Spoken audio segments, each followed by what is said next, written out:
Friends, welcome to my channel. বন্ধু, আজকে তোমাদের সাথে আমি শেয়ার করব চিকেন পপকর্নের রেসিপিটি। পপকর্ন খেতে আমরা সকলেই ভালোবাসি।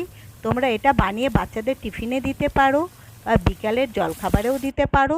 সহজ পদ্ধতিতে ঘরোয়া উপকরণ দিয়ে আমরা কিভাবে বানিয়ে ফেলতে পারি কেএফসি স্টাইলের চিকেন পপকর্ন। তো চলো আমরা শিখে নিই। বন্ধু, আমার ভিডিওটি ভালো লেগে থাকলে অবশ্যই একটা লাইক করে দিও। চিকেন পপকর্ন বানানোর জন্যে আমি 350 গ্রাম চিকেন নিয়ে ছোট ছোট টুকরো টুকরো করে কেটে নিয়েছি। তারপর এটাকে খুব ভালো করে 2 থেকে 3 বার ধুয়ে নিয়েছি। এতে আমি 2 চামচ মতো ভিনেগার দিয়ে দেবো। তোমরা লেবু থাকলে লেবুর রসও দিতে পারো। আর নিয়েছি দেখো হাফ চামচের একটু বেশি সয়া সস, হাফ চামচ নুন, 1 টেবিল স্পুন লঙ্কার গুঁড়ো, 1 টেবিল স্পুন গোলমরিচের গুঁড়ো, হাফ টেবিল স্পুন নিয়েছি রসুনের পেস্ট, হাফ টিস্পুন নিয়েছি আদার পেস্ট। এবার সমস্ত উপকরণ দিয়ে খুব ভালো করে চিকেনের মধ্যে মশলাগুলোকে মিশিয়ে দেবো।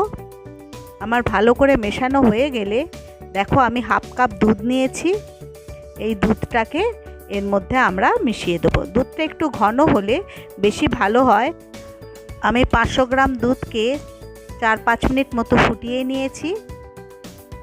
এই দুধটা দিয়ে আধ ঘন্টার জন্য এটাকে আমি ভিজিয়ে রেখে দেবো। এটা যতক্ষণ ভিজবে আমরা ততক্ষণ চিকেন পপকর্নের কোটিংটা রেডি করে নেব। একটা বড় পাত্র নিয়ে তাতে 2 কাপ ময়দা নিলাম, আর ওই মাপেরই আমরা 1 কাপ কর্নফ্লাওয়ার নিয়ে নিলাম। 1 চামচ নেব লাল লঙ্কার গুঁড়ো, আর হাফ চামচের একটু কম নেব লবণ। এবার এগুলো দিয়ে আমি এটাকে ভালো করে মিক্সড করে নেব। দেখো আমি বেশ ভালো করে মিক্সড করে নিচ্ছি।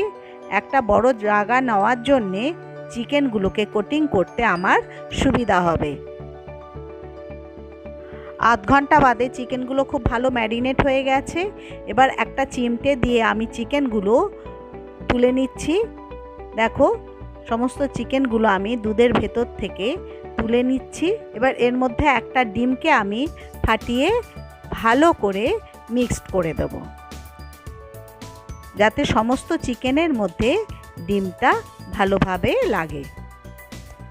এবার আবার চিমটেগুলো দিয়ে চিকেনগুলোকে একটা একটা করে নিয়ে ময়দা আর কর্নফ্লাওয়ারের ডাস্টের মধ্যে দিয়ে দেব।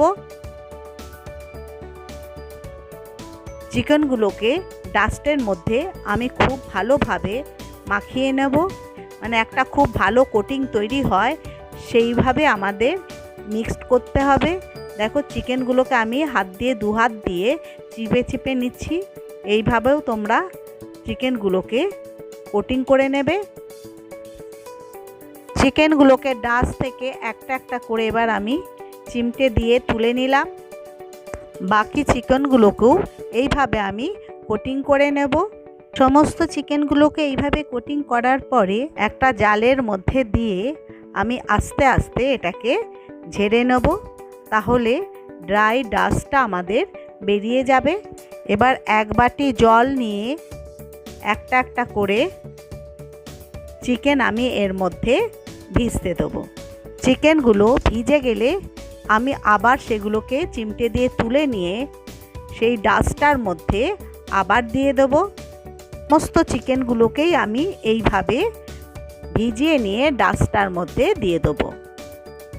আবার একইভাবে আমি ডাস্টের কোটিংটাকে রেডি করব। পর আবার একটা জালের মধ্যে দিয়ে সেটাকে ঝেড়ে একটা পাত্রের মধ্যে রেখে দেবো। একটা প্যান বসিয়ে তাতে 2 কাপ মতো রিফাইন অয়েল দিয়ে দিয়েছি। তারপর একটা একটা করে চিকেন আমরা তেলের মধ্যে দিয়ে দেবো। দেখো দেখতে কত সুন্দর লাগছে।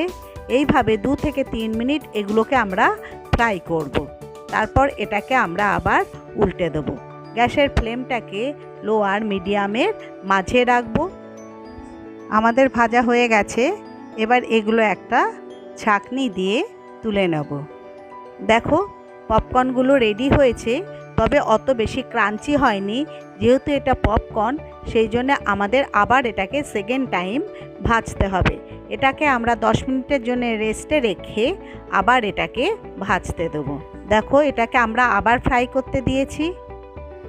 একটা একটা করে পপকর্ন আবার সেকেন্ড টাইম আমরা তেলের মধ্যে দিয়ে দেবো। এটাকে আমরা 2 থেকে 3 মিনিটের জন্য ভেজে তুলে নেব। গ্যাসের ফ্লেমটাকে আমরা মিডিয়ামে রাখবো, না হলে ক্রাঞ্চি ভাবটা আসবে না। দেখো বন্ধুরা, তৈরি হয়ে গেছে আমাদের কেএফসি স্টাইলের চিকেন পপকর্ন। তোমরা আওয়াজ শুনেই বুঝতে পারছো এটা কত ক্রাঞ্চি হয়েছে।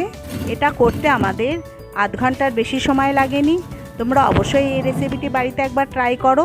তোমাদের একটা ভেঙে দেখিয়ে দিই ভেতরটা কত সফট এবং জুসি হয়েছে আর ওপরটা অনেক ক্রাঞ্চি হয়েছে।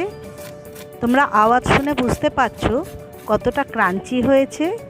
বন্ধু, আমার ভিডিওটি যদি তোমাদের ভালো লেগে থাকে অবশ্যই একটা লাইক করে দিও।